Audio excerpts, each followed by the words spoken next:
आत्मज्ञानी श्री सुखदेव जी द्वारा भागवत कथा का रसपान कर रहे राजा परीक्षित अत्यंत मधुर स्वर से विनय पूर्वक बोले, हे महात्मा, जब स्वयंभू मनु के पुत्र प्रियव्रत ने बाल्यकाल में ही देवर्षि नारद के उपदेश को सुनकर उनका पालन करते हुए सांसारी माया से विरक्त होकर तप हेतु वन में चले गए, फिर गृहस्थ होकर राज्य भोगने की अभिलाषा उनके मन में कैसे उत्पन्न हुई, वे जानबूझकर सांसारी माया में क्यों फंसे।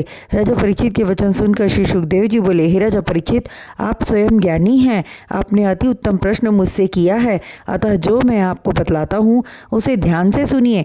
प्रभु श्री नारायण की ऐसी माया है कि पूर्व जन्म के संस्कारों का अंश प्राणी के अगले जन्म में अवश्य होता है। उसी अंश के कारण राजा प्रियव्रत ने राज्य किया, किंतु वास्तव में वह इन माया मोह वाली चीज़ों से विरक्त थे। राज्य एवं पुत्र मोह उन्हें न बांध सका। कुछ दिन तक राज्य करने के उपरांत प्रभु का ध्यान, भजन एवं तप करने में लीन हो गए। तप करने हेतु जब घर बाहर छोड़कर मंदराचल पर्वत पर चले गए, तब राजा स्वयंभू मनु ने वहां जाकर प्रियव्रत से कहा, हे पुत्र, तू विवाह करके राज्य का सुख भोग और पुत्रों की उत्पत्ति कर।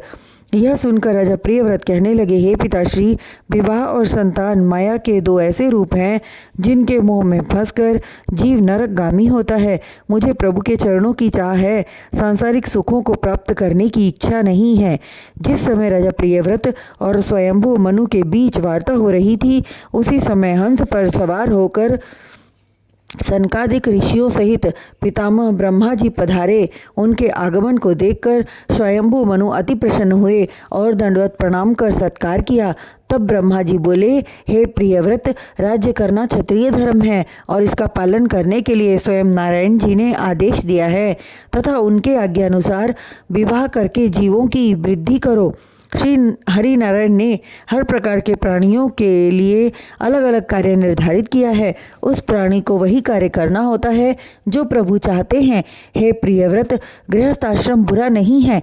यदि मनुष्य घर में रहकर काम, क्रोध, लोभ एवं अहंकार को अपने वश में कर ले तो उसे वन में जाकर तप करने की आवश्यकता नहीं है, और जो अपनी इंद्रियों को अपने वश में न कर सके उसे सन्यासी बनकर जंगलों में भटकने से कोई लाभ नहीं, क्योंकि हर समय उसका मन चंचल होकर अपने परिवारजनों की तरफ भागेगा।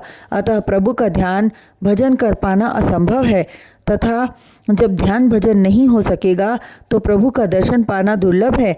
जब माँ के गर्भ से जीव, मनुष्य से तात्पर्य है, की उत्पत्ति होती है,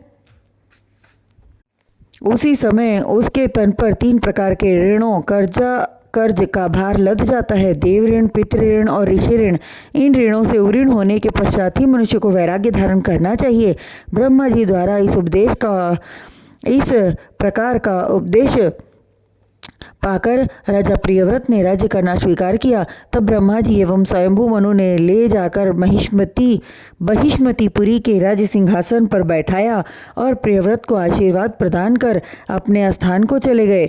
उसके पश्चात राजा प्रियव्रत ने प्रजापति विश्वकर्मा की पुत्री बहिष्मति से विवाह कर 10 पुत्र उत्पन्न किए, जिनके नाम अग्निग्र, इद्माजिह्व, यज्ञबाहु, महावीर, हिरण्येता, सवन, मेधा, तिथि, धृत, पृष्ठ, नीतिहोत्र तथा कवि हुए। राजा प्रियव्रत की स्त्री बहिष्मति के गर्भ से एक कन्या भी उत्पन्न हुई। अर्जस्वती नाम की उस कन्या का विवाह शुक्राचार्य के साथ हुआ। राजा के 3 पुत्र नैष्ठिक ब्रह्मचारी थे। उन्होंने बहुत काल तक सुखपूर्वक राज्य किया। उसके बाद राज्यभार अपने 7 पुत्रों को सौंप दिया। एक बार राजा प्रियव्रत के राज्य में सुमेरु पर्वत की परिक्रमा करने के कारण भगवान सूर्य आधे समय तक प्रकाश तथा आधे समय तक अंधकार रखते थे।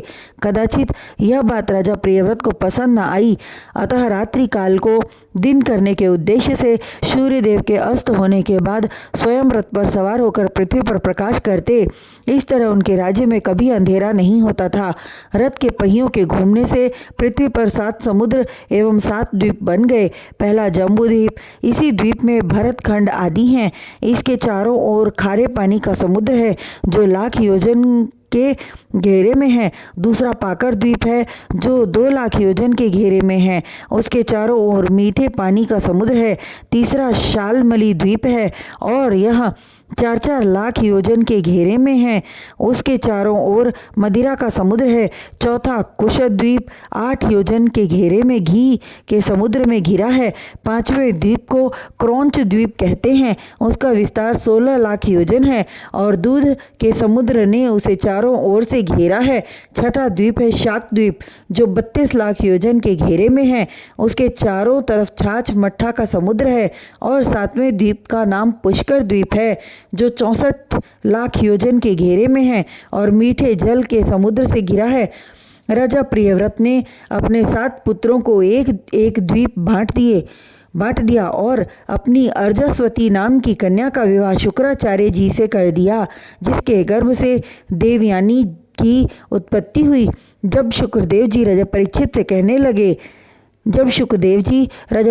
कहने लगे, हे राजन, आप धर्मात्मा हैं एवं ज्ञानवान हैं, श्री नारायण की इच्छा के विपरीत कोई कार्य नहीं करना चाहिए। उनके वचन सुनकर राजा ने रथलोक लिया और अपनी रानी बहिष्मती से कहने लगे कि हे रानी, देवर्षि नारद के बतलाए हुए ज्ञान को भूलकर हम सांसारिक मोहमाया में आकर फंस गए। यह सुनकर रानी कहने लगी, हे स्वामी, आपका कथन सत्य है, हमें सांसारिक माया त्याग देनी चाहिए। तब राजा प्रियव्रत ने अपना संपूर्ण राज्य पुत्रों को देकर श्री हरि नारायण का ध्यान एवं तप करने के लिए स्त्री सहित वन में चले गए और तप करते हुए प्रभु की कृपा प्राप्त कर मुक्ति पाई।